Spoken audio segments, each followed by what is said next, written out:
كل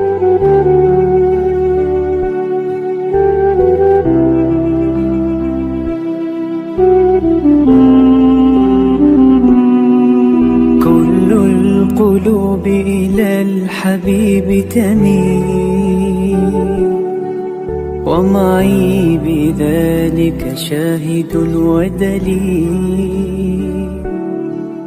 أما الدليل إذا ذكرت محمدا. Sehingga dari cerita-cerita kitab seperti ini di kitab Ihya, saya menyaksikan sendiri guru saya Kiai Haji Maimun Zubair, bapak saya mulai cerita orang-orang soleh dulu. Itu bertetangga dengan siapapun nggak masalah.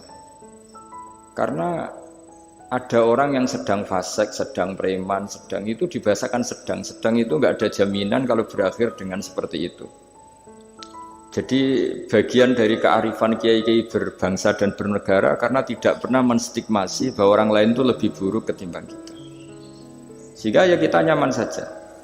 Nyaman berteman siapa saja karena kita tidak pernah punya perasaan lebih baik. Nah, di sini kenapa para kiai itu fleksibel berteman berbagai kelompok karena tidak pernah merasa lebih baik.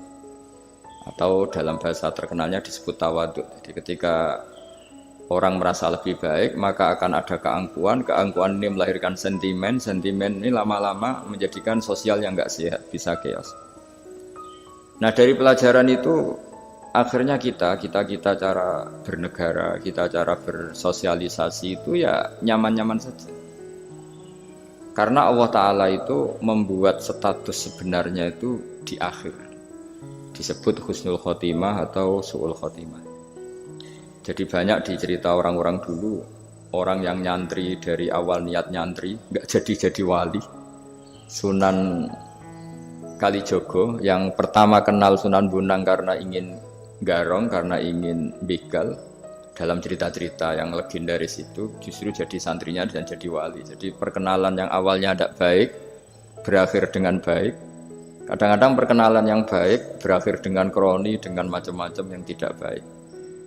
Nah, dari sekian peristiwa itu akhirnya para ulama menyimpulkan bahwa hanya biyadihi al-amru, hanya Allah yang bisa mengendalikan semua urusan.